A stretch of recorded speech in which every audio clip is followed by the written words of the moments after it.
This is the AC Cobra, last of the great British 60s muscle cars. For around £65,000 it gives you handcrafted aluminium curvy bodywork, a build quality that makes Bernini look slapdash, and performance that'll see off most modern supercars, all in a package that's still guaranteed to turn heads after 30 years of production. But alas, not for much longer. AC cars are winding down their most famous offspring to make way for the far more sensible AC Ace. So we asked car journalist Mark Gillies to give the Cobra's accelerator one last prod. The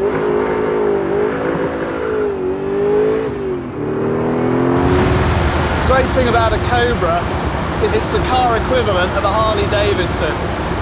It's crude, it's macho, it's very simple, but it looks as sexy as a catwalk full of supermodels, and it goes like a rat out of a trap. Texan racing driver Carroll Shelby came up with the Cobra concept while looking for a new American engine car. With its big Ford V8 and traditional British chassis, it was always an exciting drive, never more so than with the Mark III brandishing a huge 7-litre engine.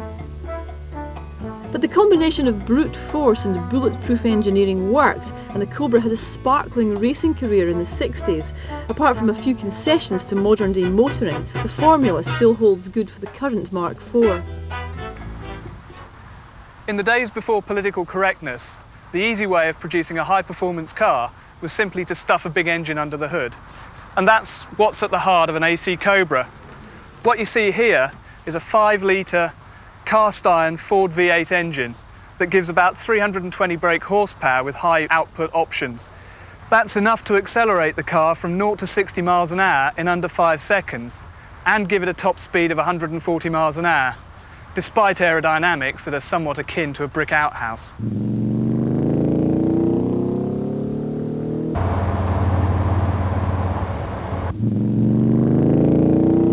Although this car's got a reputation for being a he-man's car, it's actually something of a pussycat to drive. The steering's quite light, the clutch is quite light, the throttle's quite light.